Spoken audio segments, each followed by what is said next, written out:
ঈদ মোবারক। স্বাগত জানাচ্ছি fun waterfront presence news 24 দেশের ঈদ বিশেষ আয়োজনে। সাথে আছি আমি রঞ্জু ইফতেখার।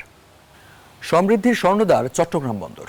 বিশ্বের 100টি দেশের প্রায় 300টি সমুদ্র নির্ভর বাণিজ্যিক কেন্দ্র রয়েছে। তবে চট্টগ্রাম বন্দর বিশ্বের একমাত্র প্রাকৃতিক সমুদ্র বন্দর, যার নাব্য সৃষ্টিকর্তার দান।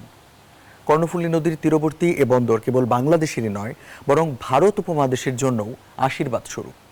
দেশের অর্থনীতি গতিশীল রাখতে গুরুত্বপূর্ণ ভূমিকা রাখছে মোংলা ও পায়রা বন্দরও। ঈদের বিশেষ আয়োজনে সহকর্মী নয়ন বড়ুয়া জয়, শামসুজ্জামান শাহিন এবং শিকদার জোবায়ের হোসেন জানাবেন বন্দর বাণিজ্যের আদ্যপান্ত।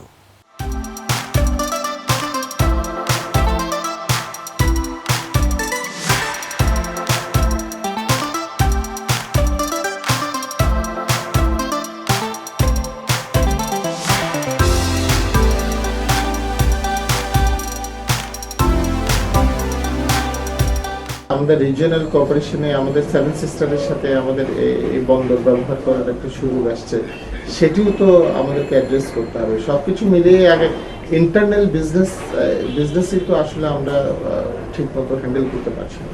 যেসব প্রজেক্টে হাত দেওয়া হয়েছে, এই প্রজেক্টগুলি সবগুলি কাজ শুরু হয়েছে। এগুলির মালগুলি আস্তে আস্তে দেশে ঢুকতে থাকবে। এর মধ্যে ভারত, ভুটানের কিছু মাল এখানে ইউজ হবে।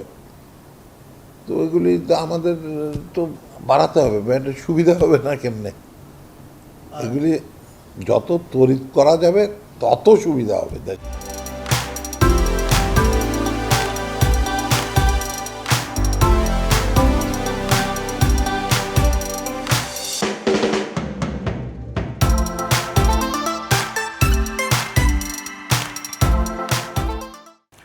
ভারতের লুসাই পাহাড় থেকে উৎপত্তি কর্ণফুলী নদীর মোহনায় 1888 সালে জন্ম চট্টগ্রাম বন্দরের। আর এই বন্দর এখন বাংলাদেশের অর্থনৈতিক প্রাণভ্রমরা। এমনকি এই বন্দরের কার্যক্রম বাংলাদেশকে বহির্বিশ্বে প্রতিনিধিত্ব করে। একে বলা হয় দেশের অর্থনীতির লাইফলাইনও।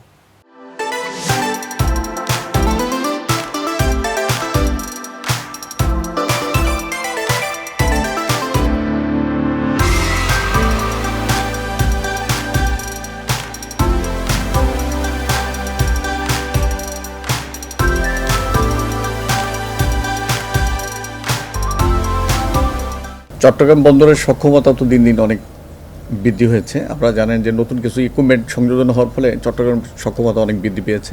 তবে এই বন্দরের উপরে কিন্তু আমরা এখনও পুরোপুরি কিন্তু নির্ভরশীল এবং সন্তুষ্ট হতে পারছি না। কারণ চট্টগ্রাম বন্দর যে দীর্ঘ পুরনো যে বন্দরটা, এই বন্দর অতি ব্যবহারের ফলে এটা আমাদের কিন্তু আপনার অনেক ক্ষত সৃষ্টি হয়েছে এবং 12 থেকে 14,000 কন্টেনার নিয়ে যদি বাংলাদেশে আসে, সেই কন্টেনারগুলো শুধু কিন্তু বাংলাদেশে আপনার মাতারবাড়ি থেকে সেগুলোকে ফিডারিং করে আপনার চট্টগ্রাম বন্দর সহ তার আশেপাশে ঢাকা সহ বিভিন্ন জায়গায় কিন্তু সেগুলোকে ফিডারিং করে কিন্তু আমাদের এই কন্টেনারগুলোকে এখানে নিয়ে আসতে হবে। নিয়ে আসলে পরে সেইভাবে কিন্তু আমাদের তৈরিটা কিন্তু আমাদেরকে এখন থেকে মাইন্ডসেটটাকে আমাদেরকে ওইভাবে এবং বন্দরকে ওইভাবে প্রস্তুতি করতে হবে। সেই সাথে আমাদের বন্দরের সাথে আমরা কিন্তু যে পার্শ্ববর্তী দেশগুলোর সাথে যে আমরা ট্রান্সশিপমেন্ট এবং ট্রানজিটের যে একটা সম্ভাবনাময় দ্বার তৈরি ওপেন হয়েছে এবং চুক্তি হয়েছে, সেটিও যদি বাস্তবায়ন পুরোপুরি শুরু হয়, সেই ক্ষেত্রে মাতারবাড়ি কিন্তু আমাদের জন্য একটা রিজনাল হাব হিসাবে ইতিমধ্যে কিন্তু মানে তার কার্যক্রম শুরু হয়ে গেছে।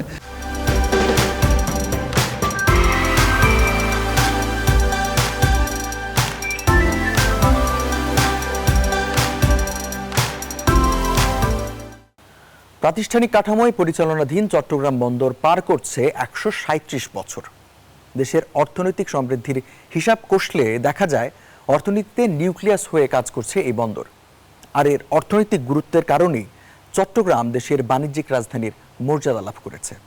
এই সময়ে ধাপে ধাপে এগিয়ে গেছে বন্দরের দক্ষতা, গতিশীলতা, সক্ষমতার সূচকগুলো।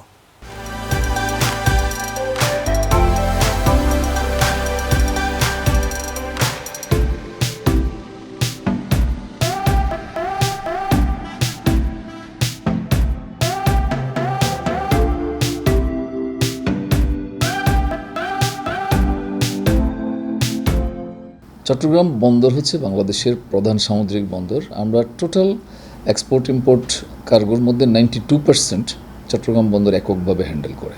এই বন্দর দিন দিন এর সক্ষমতা বাড়িয়ে যাচ্ছে।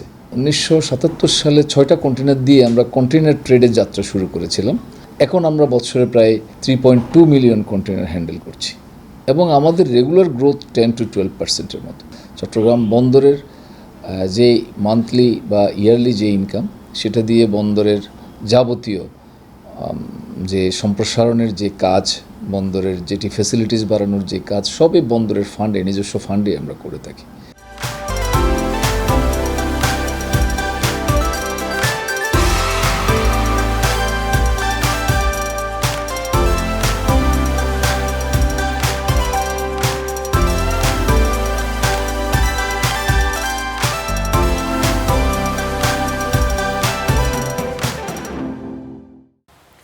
ফোয়ান ওয়াটার পাম্প প্রেজেন্স নিউজ 24 দেশের ঈদ বিশেষ আয়োজনে নিচ্ছে একটা বিরতি। ফিরছে একটু পর, সাথেই থাকুন। বিরতি শেষে স্বাগত জানাচ্ছি ফোয়ান ওয়াটার পাম্প প্রেজেন্স নিউজ 24 দেশের ঈদ বিশেষ আয়োজনে। লোকসান, ধর্মঘট, জাহাজ শূন্য চ্যানেল, এই 3 শব্দ এখন মোংলা বন্দরের সুদূর অতীত। দেশের দ্বিতীয় এই সমুদ্র বন্দর এখন ঘুরে দাঁড়িয়েছে। একসময়ের মৃতপ্রায় দেশের দ্বিতীয় সমুদ্র বন্দর মোংলা এখন কর্মমুখর। দেখা মেলে সারি সারি জাহাজের।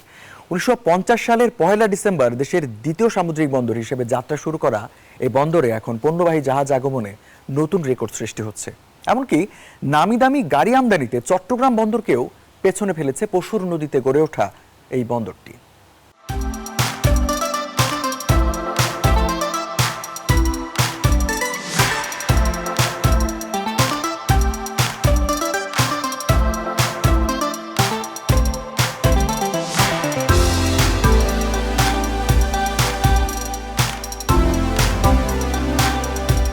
আমাদের রিজিওনাল কোঅপারেশনে আমাদের 7 সিস্টারের সাথে আমাদের এই বন্দর ব্যবহার করার একটা সুযোগ আসছে, সেটিও তো আমাদেরকে অ্যাড্রেস করতে হবে। সবকিছু মিলিয়ে আগে ইন্টারনাল বিজনেসই তো আসলে আমরা ঠিকমতো হ্যান্ডেল করতে পারছি না। তো অতএব আমরা আশা করব বন্দর বিষয়গুলো নিয়ে যথেষ্টভাবে সচেতন এবং বন্দর প্রতি বছর প্রবৃদ্ধির সাথে তাল মিলিয়ে তাদের সক্ষমতার জায়গাটুকু তৈরি করবে। যেসব প্রজেক্টে হাত দেওয়া হয়েছে, এই প্রজেক্টগুলি সবগুলি কাজ শুরু হয়েছে। এগুলির মালগুলি আস্তে আস্তে দেশে ঢুকতে থাকবে। এর মধ্যে ভারত, ভুটানের কিছু মাল এখানে ইউজ হবে। তো এগুলি তো আমাদের তো বাড়াতে হবে, এটা সুবিধা হবে না কেমনে। এগুলি যত তড়িৎ করা যাবে তত সুবিধা হবে দেশে।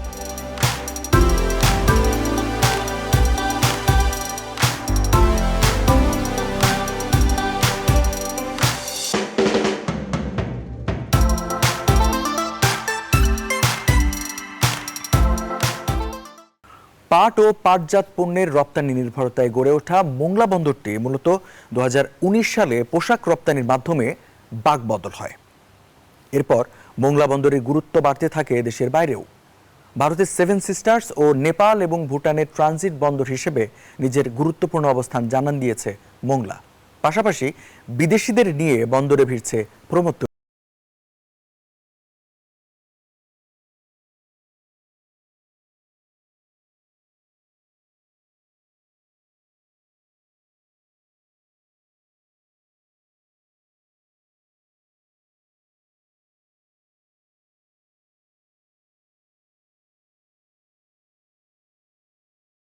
বছর আগেকার সেটা আমরা গ্রহণ করেছি ক্লিং ভ্যাসেল সব ধরনের একটা বন্দরকে আন্তর্জাতিক মানে বন্দর করার জন্য যা যা ধরনের উপকরণ আছে সবই তো আমরা প্রকল্প গ্রহণ করেছি। এখন শুধু হচ্ছে বাস্তবায়ন করার বিষয়। এখন আমাদের সেই বাস্তবায়ন করার সক্ষমতাও এখন আমাদের বন্দরের আছে। বিসিপিসিএল যে পাওয়ার প্ল্যান্টটা আছে, তাদের যেটি নির্মাণ কাজ হয়ে গেছে, তাদের যে প্রয়োজনীয় র ম্যাটেরিয়ালস এখন তাদের জেটিতে খালাস হচ্ছে। আমাদেরও বন্দর ভিত্তিক অন্যান্য যে পণ্য আনা নেওয়া করতে হবে, সেই জন্য আমাদের টার্মিনালের জেটিটা আগামী সেপ্টেম্বর মাসে তৈরি হয়ে গেলে আমাদের বাণিজ্যিক কার্যক্রম পুরোদমে আমরা শুরু করতে পারবো। পাশাপাশি আমাদের আয় ব্যবস্থাটাও ধীরে ধীরে বৃদ্ধি।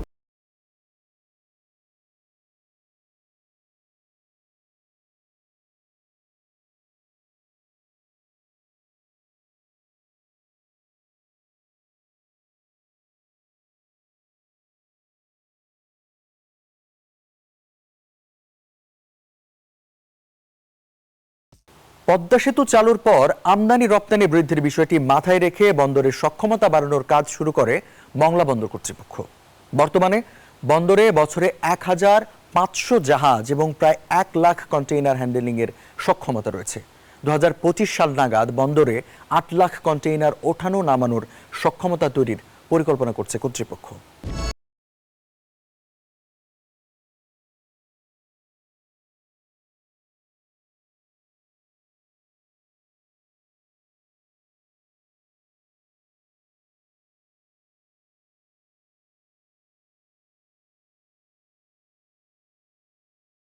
রাজনীতির সাথে সবচেয়ে দূরত্ব কমে এসেছে, ফলে আমরা দেখছি যে সামনের দিকে গাড়ি আমদানিকারকরা মোংলা বন্দর ব্যবহারে আরও উৎসাহিত হবেন, সময়ের সাশ্রয় এবং মোংলা বন্দরে আমরা যেটা উন্নততর সুবিধা দিচ্ছি গাড়ি রাখার জন্য এবং বিভিন্ন ধরনের প্রণোদনা দিয়ে আসছি যাতে করে গাড়ি আমদানিকারকরা মোংলা বন্দর ব্যবহার করতে উৎসাহিত হয়।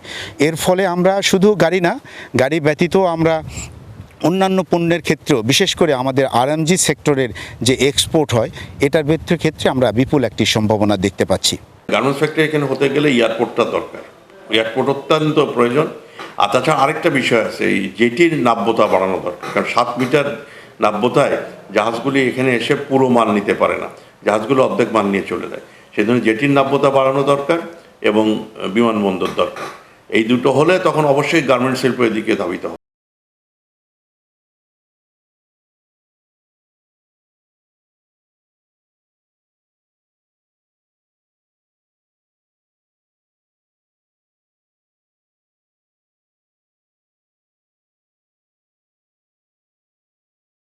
One water pump presence news 24 দেশের ঈদ বিশেষ আয়োজনে নিচে একটা বিরতি, ফিরছি আরো সংবাদ নিয়ে, সাথে থাকুন। বিরতি শেষে স্বাগত জানাচ্ছি one water pump presence news 24 দেশের ঈদ বিশেষ আয়োজনে। চট্টগ্রাম আর মোংলার সমৃদ্ধির গল্প শেষে এবার চোখ ফেরাতে চাই পায়রায়। সুন্দরবন থেকে প্রবাল দ্বীপ সেন্ট মার্টিন পর্যন্ত সমুদ্র তটরেখা, আর এই তটরেখায় পটুয়াখালী জেলায় দেশের 3য় সামুদ্রিক বন্দর পায়রা যোগ হয়েছে। পায়রা বন্দরই বাংলাদেশ আমলে নির্মিত প্রথম সমুদ্র বন্দর। 2013 সালের নভেম্বরে প্রধানমন্ত্রী শেখ হাসিনা টিয়াখালী ইউনিয়নের ইটবাড়িয়া গ্রামে ভিত্তিফলক উন্মোচন করেন। একই বছরে 13ই আগস্ট বন্দরের আনুষ্ঠানিক যাত্রা শুরু হয়।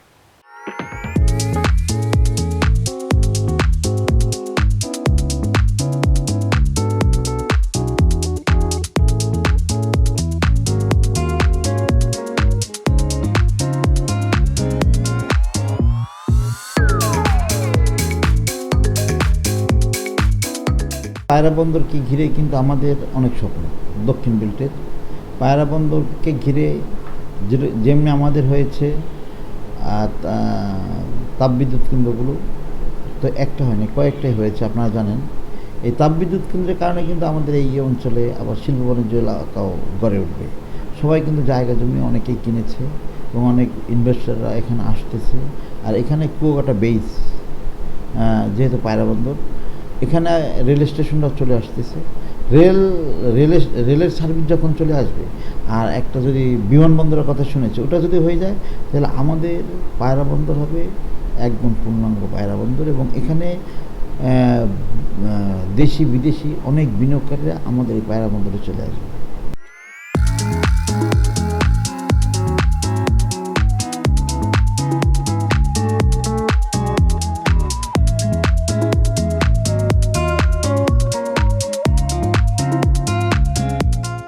প্রায় 6,000 একর জায়গার উপর গড়ে উঠেছে সমগ্র পায়রা সমুদ্র বন্দর।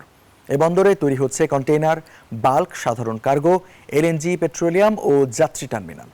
একই সঙ্গে অর্থনৈতিক অঞ্চল, তৈরি পোশাক, ওষুধ শিল্প, সিমেন্ট, কয়লাভিত্তিক বিদ্যুৎ কেন্দ্র, মৎস্য প্রক্রিয়াকরণ অঞ্চল, সার কারখানা, তেল শোধনাগার ও জাহাজ নির্মাণ শিল্প সহ আরও অনেক শিল্প কারখানা গড়ে তোলা সম্ভব হচ্ছে।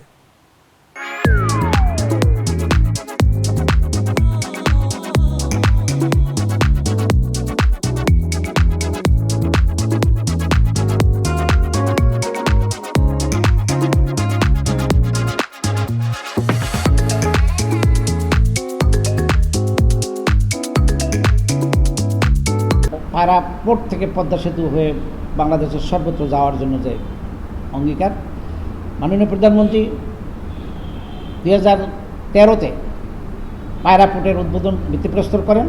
16 থেকে কার্যক্রম শুরু হয়েছে, আজকে 2023। ইনশাল্লাহ ক্যাপিটাল ড্রেজিং হয়ে গেছে, বড় বড় মাদার ভেসেলগুলো পায়রা পোর্টে ভিড়তেছে এবং ব্যবসায়ীরা বিভিন্ন মানে ছোট জাহাজে করে বিভিন্ন এলাকায় বাংলাদেশের সর্বত্র মালামাল পরিবহন করতেছে।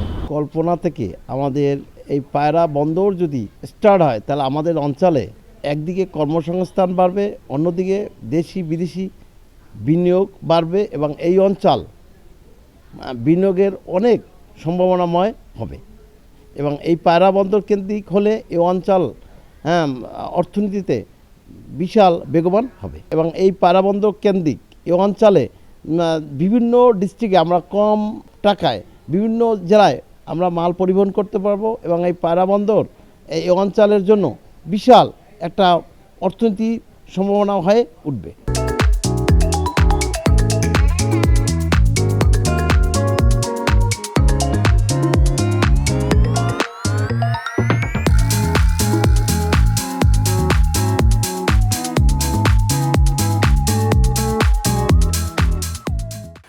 দু সাল থেকে 2023 সালের মার্চ মাসের শেষ পর্যন্ত পায়রা বন্দরে 310টি বৈদেশিক জাহাজ, 1054টি লাইটারেজ সহ মোট 1355টি জাহাজ পণ্য খালাস করেছে।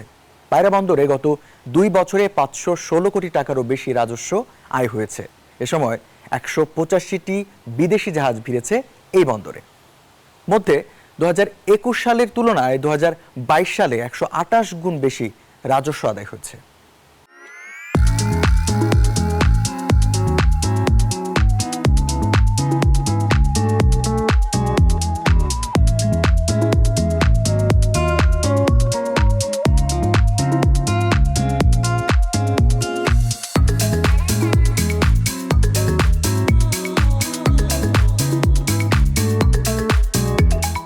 আজ পায়রাকে ঘিরে সমগ্র দক্ষিণ অঞ্চলে একটা উন্নয়নের জোয়ার বইছে। আপনারা জানেন যে পদ্মা সেতু চালু হওয়ার পরে আজকে পায়রাকে ব্যবহার করার জন্য বাংলাদেশের সমস্ত ব্যবসায়ীরা যারা বৈদেশিক ব্যবসার সাথে জড়িত তাদের প্রধান আকর্ষণ বন্দর হইল পায়রা।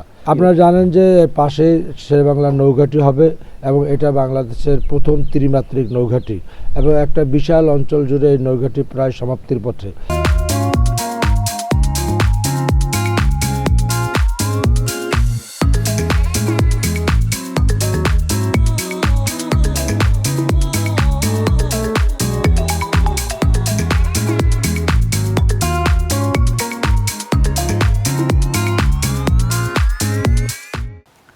Fun water pump presence news 24 দেশের ঈদ বিশেষ আয়োজন আজকের মতো এখানেই শেষ করছি।